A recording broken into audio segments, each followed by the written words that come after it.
It's time for Positively Kansas. Coming up, an historic milestone is reached for one of the most devastating events to ever impact the Wichita community. Many lives were lost, many forever changed a half-century ago. Then we'll take you to a small Kansas town where this kind of thing is the norm. There's no other place like it. And then photojournalist Mike Blair takes us to a local watering hole with a very diverse clientele. I'm Sierra Scott. Join us now for Positively Kansas. Positively Kansas is brought to you in part by... Before investing your hard-earned money, make sure your financial advisor understands your objectives. Mark Douglas, CFP, serving our community for over 20 years, providing customized financial solutions that focus on the individual. Blue Cross and Blue Shield of Kansas serves more than 930,000 Kansans in various programs. Independent, member-owned. Blue Cross and Blue Shield of Kansas, an independent licensee of Blue Cross and Blue Shield Association, supports KPTS. Program support provided by the F. Price Kosman Memorial Trust, Entrust Bank Trustee, bringing you the Kansas Wild Edge segments on Positively Kansas.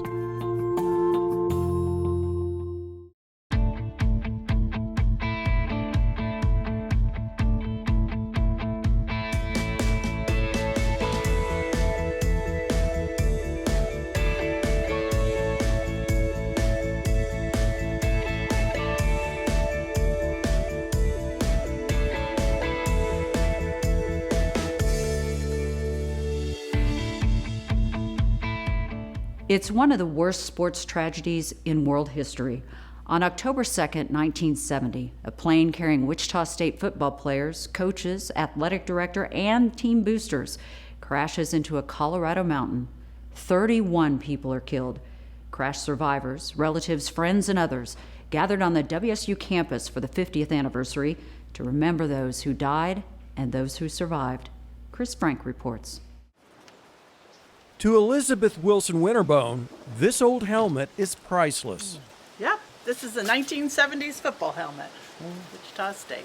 And you'll understand why when you hear her story. Gary King flew in from his North Carolina home to be a part of the 50th anniversary WSU plane crash memorial. His first stop after arriving in Wichita is the crash memorial on campus. It's a special place. This is really great. This is exactly like it was 50 years ago. Cold morning, crisp, not a breeze blowing. Mike Bruce played offensive tackle on the starting team. He was 21 years old then. Bruce was one of the 9 survivors of the crash. Bruce representing those on the gold plane and John Straka representing those on the black plane carry a memorial wreath to the 50-yard line at the memorial in Cessna Stadium. Years after that, you're still finding out things about that you didn't know. Randy Phillips is the lead architect for the changes made to the crash memorial for the 50th anniversary. Phillips, recruited by WSU, instead went to Vanderbilt to play football.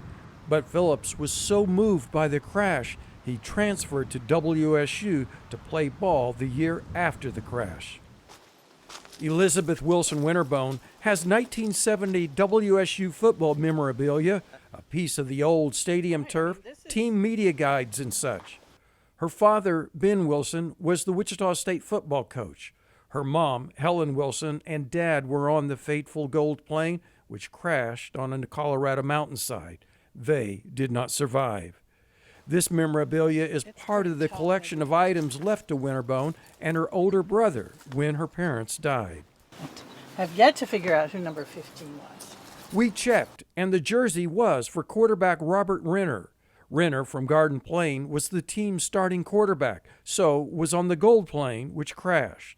He survived the crash with a leg injury, but was unable to return as the team's number 1 quarterback. This is the piece of the awful turf, which was so exciting and revolutionary at the time. She particularly prizes this photo of her parents during their dating years while in college. They're laughing it up, posing for a basketball tip-off. These items help her connect to that period and tragedy, which in an instant forever changed her life. I was 10 and my parents were both 44 at the time of the crash. Winterbone was interviewed for the KPTS documentary Black and Gold, remembering the WSU plane crash produced for the 40th anniversary. So it was the next morning that she sat me down and she told me that there'd been a crash and she said my mom and dad weren't coming home. She says that interview helped her get reconnected with old friends in Wichita that she hadn't seen since the crash. People who have, because of the documentary, I've been contacted by a lot of people and friends that I had. Friends she was ripped away from. She was in the 5th grade then.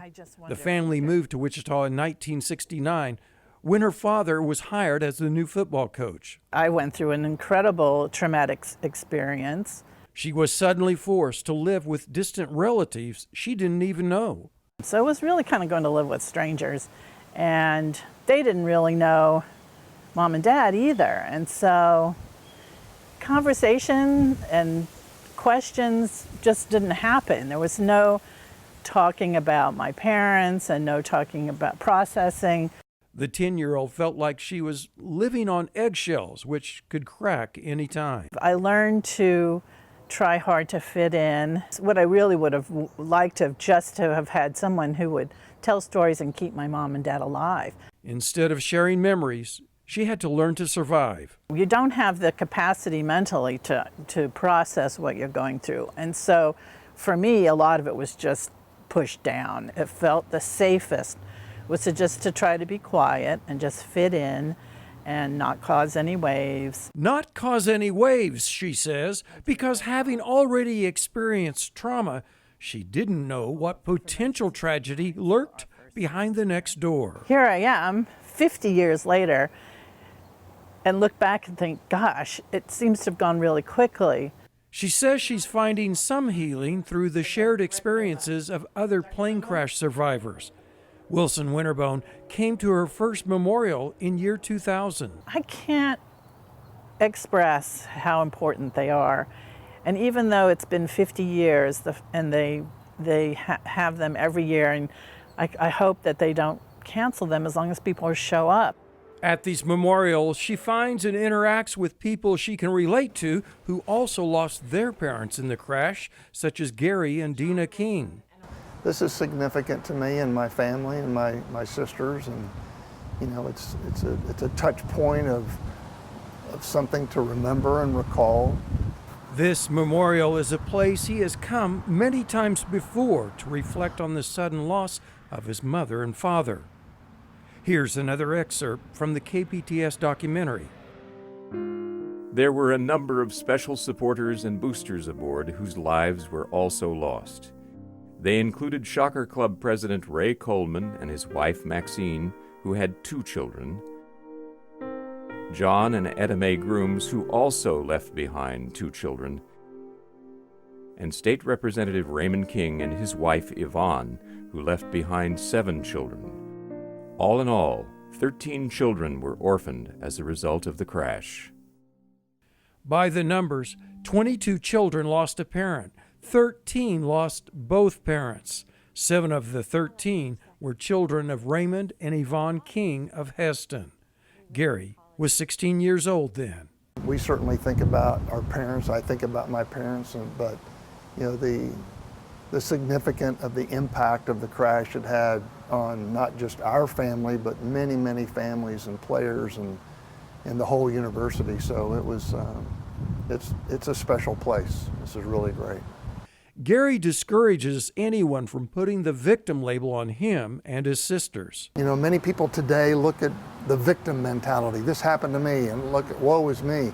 But I look at it from victim to victor. And we had that ability to overcome because of the way we were raised and that foundation of a good Christian belief system. Gary has returned to many of the memorials. He says all 7 King children were here for the 40th. Since then, his older sister, Mary Lynn King Boyer, seen here in the Black and Gold documentary, passed away in 2018. COVID-19 prevented all but his youngest sister, Dina, from returning for the 50th anniversary, both shown here at Cessna Stadium's 50-yard line. As Mike Bruce and John Straka complete the placement of the wreath, WSU's Joe Kleinsasser reads the names of those who perished. Martin E. Harrison, Ronald G. Johnson. 50 is a big number, but every year is equally large to all of us who are on that team. Carl R. Kruger. The best things we can draw on this day is the memories we had of each other. Eugene Robinson. The playing, the as a team. Carl G. Farbach. We didn't particularly have a great football team, but we were a team and very close. And that's what is difficult for a lot of people to remember. John Grooms. So you think about all the guys that lost their lives as well as the guys who survived, and hope their lives continue with strength and can take care of their families and things. And now, all those names are reunited here with the new additions made to the Crash Memorial for the 50th. The monument structure, completed in time for the first anniversary, always reflected both planes. Architect Randy Phillips explains the symbolism of the two structures with the L-shaped structure representing the broken plane. You've got the intact plane and you've got the broken plane. And so the names are strategically positioned on the broken plane. Again, the monument originally had only the names of those who died, as the monument lettering plainly states, to those who died in Colorado. But these 5 decades later have given time to reconsider and acknowledge this monument wasn't complete. We're just trying to tell more of the story so that it can be more comprehensive in people understanding and trying to remember it in the future. So, as part of the 50th anniversary ceremonies, the cover is removed from this new memorial structure bearing the 8 names of the teammates who survived.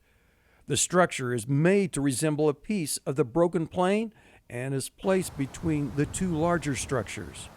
I'm really happy that they added this to the memorial site. These people were impacted as much as anyone, and they had to live through it and go through whatever anyone that survives something like this goes through. These 8 teammates were victims of the plane crash, suffering severe injuries, but are survivors, along with the unnamed co-pilot Ron Skipper. And then there's the new addition of the names of those who were on the black plane, which landed safely in Utah. These people affected the same way, the impact, losing friends and their coach and loved ones, and they had to go through all this stuff too. It's inspiring to try and understand more, and I think it's generating more interest for the rest of the story. That's really kind of what it is. So with these changes, with these name additions, is it now the total story? Architect Phillips says no. As the years pass, he acknowledges there may yet be more to add here to help with our understanding and to give better clarity into what happened on that fateful day and what's happened since. I think that we all look on this as another opportunity to do a little bit better, to try a little bit harder, and to be the best person that we can. It's difficult, but I think you've got to restart. And every October 2nd is a reminder that is a restart. So, as the 50th anniversary is used as a restart, it also serves as a reminder not to forget. And I hope that the memory never goes away. This is Chris Frank reporting for Positively Kansas. Perhaps you visited the WSU Memorial before, but Phillips encourages all to revisit that memorial, to see the changes, and to never forget what happened. I bet you didn't realize that Kansas actually ranks 3rd in the nation when it comes to yard art. Chris Frank takes us to a small town where it's become a way of life. Thousands of tourists come here every year. Where's here?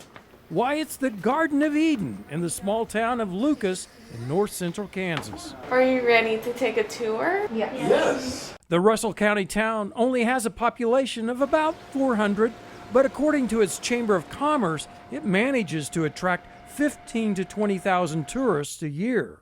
So what attracts all these folks? You may be surprised. Hi, welcome to the Garden of Eden. Come on in here.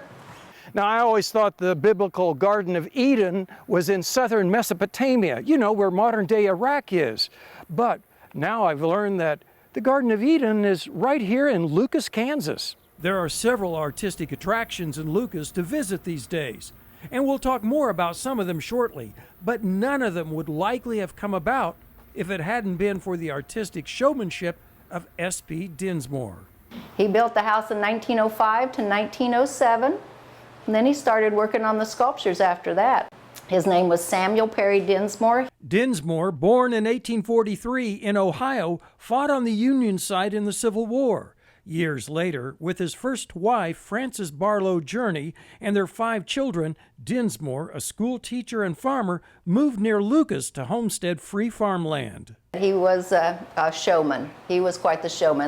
At age 62, when others would be thinking of retirement, Dinsmore started building what he called his log cabin, made out of Kansas limestone.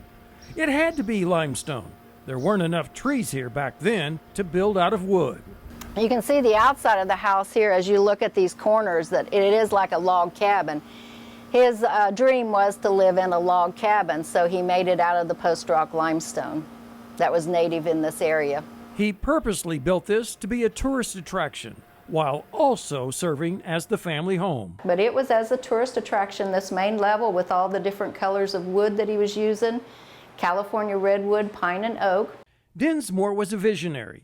He saw that people were riding trains from the east across Kansas to visit the new national parks out west, such as Yellowstone, which opened in 1872.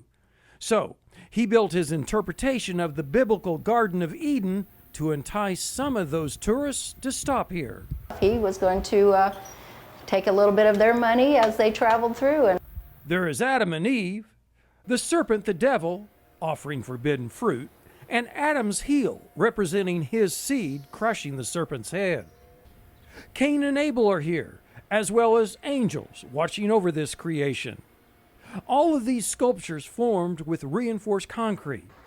He used 113 tons, or nearly 2,300 sacks of cement. It's not fine art. Basically, Dinsmore is the father of the art that we have here, which is called grassroots art. And grassroots art is a self-taught art or outsider art. But it is artsy, and it will catch your attention. It's been catching the attention of those coming to Lucas for more than a century. When he first started with the house, working it as a tourist attraction, the people in the community were inspired.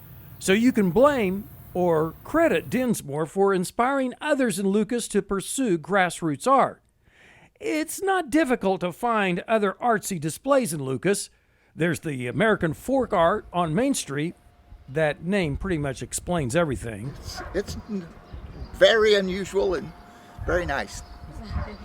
Quite a sight. And the art pieces are most often made from recycled things, even what others might call junk. There's a building here with so much glitz and bling to it, you can't miss it on Main Street. And if you stare at the building's shape long enough, you realize it's a toilet bowl. What else are you going to say about it? Well, as it turns out, there is a lot more to say about it. The Toilet Bowl Plaza houses public restrooms to serve tourists. It finished second in America's Best Restroom Contest in 2014. It took a flush of wine bottles, 12 to 1,500 wine bottles bottoms to complete the design. Its first flush was in 2012. It's unique. Yeah. Down the street is the Grassroots Art Center. Folks here say this is every bit the attraction as the Garden of Eden. In 25 years, the Grassroots Art Center has managed to collect and display a lot of art.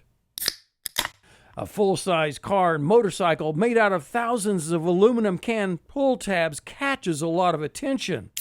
Why, just thinking about all the cans of soda pop and beer it took to build this and the dedication to collecting the tabs could have your head spinning. The center's executive director, Rosalind Schultz, acknowledges there are a lot of eccentrics in Lucas to come up with the type of artwork to fill the center's 3 buildings and outdoor display area. Schultz says things most of us would just throw away, grassroots artists will take and find ways to create and turn into art. And those are the artsy and quirky things you'll find here. Who might you credit or blame, depending on your perspective, for all this? Well, it goes back to Dinsmore. He was the grandfather of all the art that you do see around this area right now with this self-taught art. Dinsmore also used his art to promote his populist politics, which had a following back then. He didn't care much for bankers, doctors, lawyers, and preachers, feeling they got their money at the expense of labor. And if you think grassroots artists are eccentric, then Dinsmore is the eccentric's eccentric. Dinsmore built a mausoleum on the property for his first wife and himself, so tourists could pay to view his body. He had a cement water jug placed at the foot of his coffin in case, he said, he went below instead of above in the resurrection. But he also had a concrete angel on top of the mausoleum to carry him to heaven. Dinsmore was among the first in the area to have electricity. He had a Delco generator to power lights in and outside the home. And then as he started on the sculptures, he actually put the wiring into the sculptures. So, people were coming to see these sculptures all lit up at night. And he had the first indoor plumbing also. About that indoor plumbing and running water, Dinsmore told folks he tapped into a spring on his property, but instead, he had tapped into the city's new water line without the city knowing about it. His first wife, Frances Barlow Journey, died in 1917. 7 years later, Dinsmore married his housekeeper, a 20-year-old Czechoslovakian immigrant, Emily Brozik. Around 1924, they got married. He was 81 and she was 20 years of age. How unusual was that? It was fairly unusual for this area. Yes, it was. Yeah, there was quite a bit of talk throughout the town and stuff. But Civil War veterans that did have the pension check did have some younger second wives, because that was a very profitable thing for those young wives to have something to hold them through with that money coming into their family. The couple had 2 children from that marriage, a son, John, and daughter, Emily Jane. The Guinness Book of Records recognizes John and Emily Jane as the youngest children of a Civil War veteran. Not only that, but son John is a Vietnam War veteran. So over 100 years difference between father and son serving for our country here. So think about this. When Vietnam vets were talking about their father serving in World War II, John Dinsmore could say his father fought in the Civil War. So there is a lot to learn and see in coming to Lucas. Just ask some of the visitors. I liked seeing like the Adam and Eve and like the devil and God standing above them. That was pretty cool. Yeah. Well, I've been through here before, and it's fairly renowned throughout at least Kansas. I grew up in Concordia, Kansas. So I wanted to show the kids some interesting attractions in Kansas on the way to Colorado. And did he find some? Yes. Yes. Wow, that was so fun. Fun, she says, and educational too. From Lucas, Chris Frank for Positively Kansas. In 1996, the governor named Lucas the grassroots art capital of Kansas. Well, late summer and early fall can be dry times in Kansas. Watering holes become community centers as many species of animals share a drink. In this week's Kansas Wild Edge Report, Mike Blair shows us how such watering holes are great places to watch and learn about Kansas wildlife.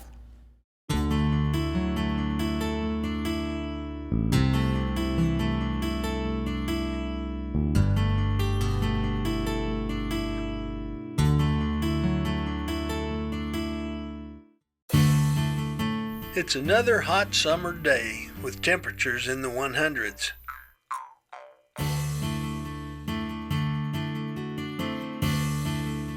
Animals without a ready source of water can suffer.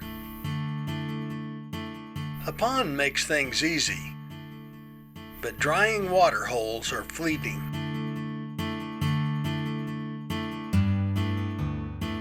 Even so, they're used heavily while available. even if fouled by livestock.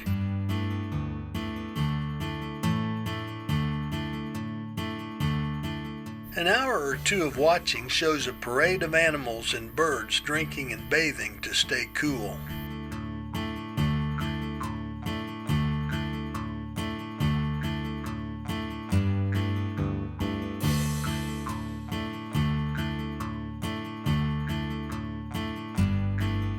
Among them are such unlikely visitors as ornate box turtles, who wade right in for relief from the sun.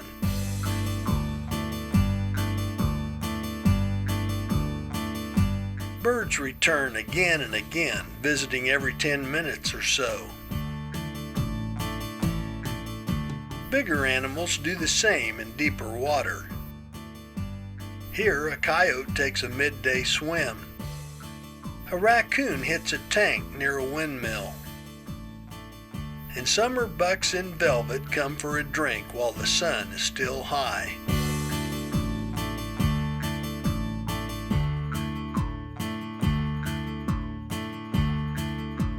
Water is crucial for surviving summer's heat.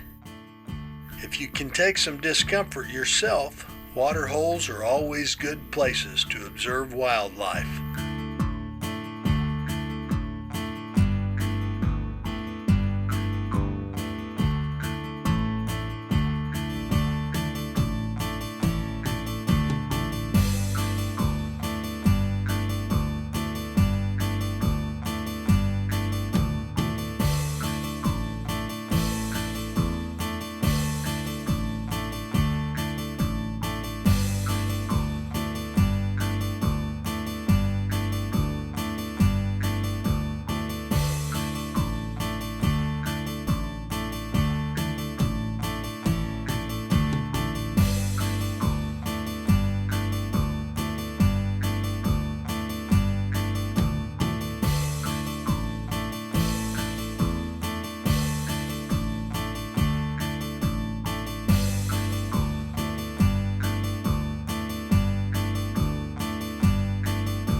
I'm Mike Blair for Positively Kansas.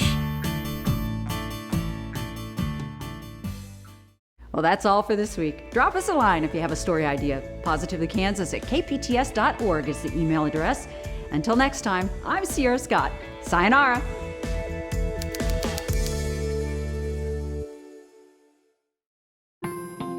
Program support provided by the F. Price Kosman Memorial Trust, Entrust Bank Trustee, bringing you the Kansas Wild Edge segments on Positively Kansas. Blue Cross and Blue Shield of Kansas serves more than 930,000 Kansans in various programs. Independent, member-owned. Blue Cross and Blue Shield of Kansas, an independent licensee of Blue Cross and Blue Shield Association, supports KPTS. Before investing your hard-earned money, make sure your financial advisor understands your objectives. Mark Douglas, CFP, serving our community for over 20 years, providing customized financial solutions that focus on the individual.